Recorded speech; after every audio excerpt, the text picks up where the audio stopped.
Guys, ನಿಮ್ಗೊಂದು ಪ್ರಶ್ನೆ. ನೀವು ಕೇವಲ 5 ನಿಮಿಷ ಅಂತ ಹೇಳ್ಕೊಂಡು ಮೊಬೈಲ್ ಕೈಗೆ ಎತ್ಕೊಂಡು ನೋಡ್ತಾ ಇರ್ತೀರಾ, ಆದ್ರೆ ನಿಮ್ಗೆ ಗೊತ್ತಾಗುವಷ್ಟರಲ್ಲಿ 1 ಗಂಟೆ ಕಳೆದೇ ಹೋಗಿರುತ್ತಾ? ಮತ್ತೇನಂತ ಹೇಳಿದ್ರೆ ಒಂದು ನೋಟಿಫಿಕೇಶನ್ ಬಂದ್ರೆ ಸಾಕು, ನಿಮ್ಮ ಕೆಲಸ, ನಿಮ್ಮ ಓದು, ನಿಮ್ಮ ಫೋಕಸ್ ಎಲ್ಲವೂ ಕೂಡ ಹಾಳಾಗೋಗುತ್ತಾ?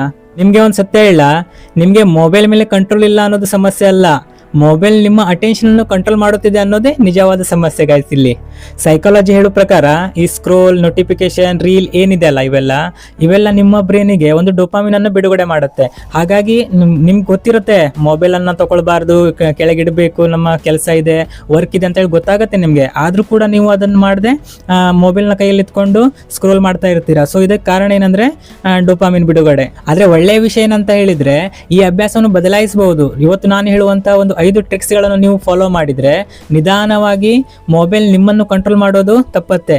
ಹಾಗೆ ನೀವೇ ಮೊಬೈಲ್ ಅನ್ನು ಕಂಟ್ರೋಲ್ ಮಾಡ್ತಾ ಬರ್ತೀರಾ. ಸೊ ಗೈಸ್, ವಿಡಿಯೋನ ಕೊನೆ ತನಕ ನೋಡಿ, ಹಾಗೆ ವಿಡಿಯೋಗೆ ಒಂದು ಲೈಕ್ ಮಾಡಿ, ಮತ್ತೆ ಹೊಸಬ್ರು ಯಾರು ನೋಡ್ತಾ ಇದ್ದೀರಾ ನಮ್ಮ ಚಾನಲ್ ಸಬ್ಸ್ಕ್ರೈಬ್ ಮಾಡೋದನ್ನ ಮರಿಬೇಡಿ. ಟ್ರಿಕ್ ನಂಬರ್ 1, ಮೊಬೈಲ್ ಅನ್ನು ಕಣ್ಣಿಗೆ ಬೀಳದ ಜಾಗದಲ್ಲಿ ಇಡಿ. ನಮ್ಮ ಬ್ರೈನ್ ಹೆಂಗಂದ್ರೆ ಕಣ್ಣಿಗೆ ಕಾಣುವ ವಸ್ತುವನ್ನ ಬಳಸಬೇಕು ಅಂತ ಹೇಳಿ ಬಯಸುತ್ತೆ. ನಾವು ಒಂದು ಕೆಲಸ ಮಾಡಬೇಕಾದ್ರೆ ಟೇಬಲ್ ಮೇಲೆ ಮೊಬೈಲ್ ಇದ್ರೆ ಅದನ್ನು ಕಾರಣವಿಲ್ಲದೆ ನಾವು ತಗೊಳ್ತೇವೆ. ಸೊ ನೀವು ಅಭ್ಯಾಸ ಮಾಡಬೇಕಾದ್ರೆ ಅಥವಾ ಏನಾದ್ರು ವರ್ಕ್ ಮಾಡಬೇಕಾದ್ರೆ ಮೊಬೈಲ್ ಅಲ್ಲಿ ಬ್ಯಾಗ್ ಅಲ್ಲಿ ಇಟ್ಕೊಳ್ಳಿ ಅಥವಾ ಬೇರೆ ಒಂದು ರೂಮ್ ಅಲ್ಲಿ ಇಡಿ. ಸೊ ಹೀಗೆ ಮಾಡೋದ್ರಿಂದ ನಿಮ್ಮ ಸ್ಕ್ರೀನ್ ಟೈಮ್ ಕೂಡ ಸ್ವಲ್ಪ ಕಡಿಮೆ ಆಗುತ್ತೆ. ಟ್ರಿಕ್ ನಂಬರ್ 2, ನೋಟಿಫಿಕೇಶನ್ ಅನ್ನು ಆಫ್ ಮಾಡಿ. ಈ ನೋಟಿಫಿಕೇಶನ್ ಪ್ರತಿಯೊಂದಕ್ಕೂ ಬರ್ತಾ ಹೋದ್ರೆ ನಿಮ್ಮ ಗಮನ ಏನಿದೆ ಇದು ಕಸಿತಾ ಹೋಗುತ್ತೆ. ಹಾಗಾಗಿ ನೀವು ನೋಟಿಫಿಕೇಶನ್ ಅನ್ನು ಬೇಡವಾಗಿದ್ದ ಆ್ಯಪ್ಗಳೆಲ್ಲ ಇರ್ತಾವಲ್ಲ, ಸೊ ಅದೆಲ್ಲ ನೋಟಿಫಿಕೇಶನ್ ಆಫ್ ಮಾಡಿ ಇಡಿ. ಸೊ ಅವಾಗ ಏನಾಗುತ್ತೆ, ನೀವು ಯಾವಾಗ ಬಯಸ್ತೀರಾ ಅವಾಗ ಮಾತ್ರ ಮೊಬೈಲ್ ಬಳಸಬಹುದು. ಇಲ್ಲ ಮೊಬೈಲ್ ಯಾವಾಗ ನಿಮ್ಮನ್ನ ಕರೀತದೆ ಆವಾಗ ನೀವು ಹೋಗಿ ಮೊಬೈಲ್ ಅನ್ನ ಯೂಸ್ ಮಾಡಬೇಕಾಗತ್ತೆ.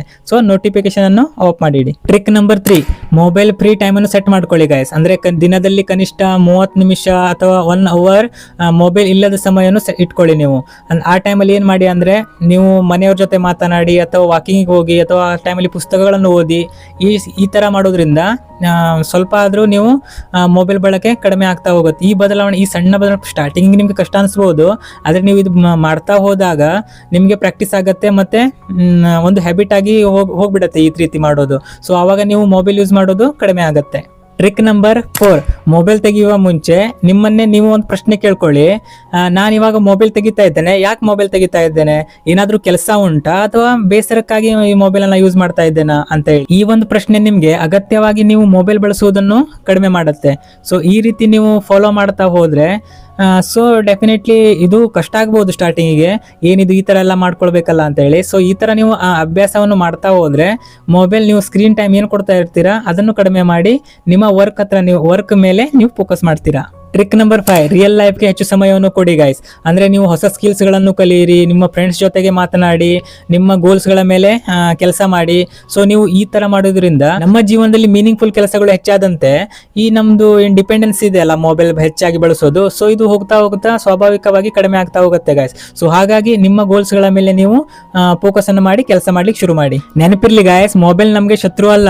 ಸೊ ಮೊಬೈಲ್ ನಿಮ್ಮ ಸಮಯ, ನಿಮ್ಮ ಕನಸು, ನಿಮ್ಮ ಫೋಕಸ್ ಗಳನ್ನು ಕದಿಲಿಕ್ಕೆ ಶುರು ಮಾಡಿದ್ರೆ ಸೊ ಅದನ್ನು ಕಂಟ್ರೋಲ್ ಮಾಡೋದು ನಿಮ್ಮ ಜವಾಬ್ದಾರಿ ಆಗಿರುತ್ತೆ. ಹಾಗಾಗಿ ಪ್ರತಿದಿನ ಕೇವಲ 30 ನಿಮಿಷ ಮೊಬೈಲ್ ಬಳಕೆಯನ್ನು ಕಡಿಮೆ ಮಾಡಿ ಗೈಸ್. 1 ವರ್ಷದ ನಂತರ ನೀವು 100 ಗಂಟೆಗಳು ನಿಮ್ಮ ಜೀವನದಲ್ಲಿ ನೀವು ಮರಳಿ ಪಡಿತೀರಾ. ನಿಮ್ಮ ಭವಿಷ್ಯವನ್ನು ಬದಲಾಯಿಸುವುದು ಹೊಸ ಫೋನ್ ಅಲ್ಲ ಗೈಸ್, ನೀವು ಯಾವ ರೀತಿ ಮೊಬೈಲ್ ಅನ್ನು ಬಳಸ್ತೀರಾ ಅನ್ನೋದ್ರ ಮೇಲೆ ಡಿಪೆಂಡ್ ಆಗಿರುತ್ತೆ.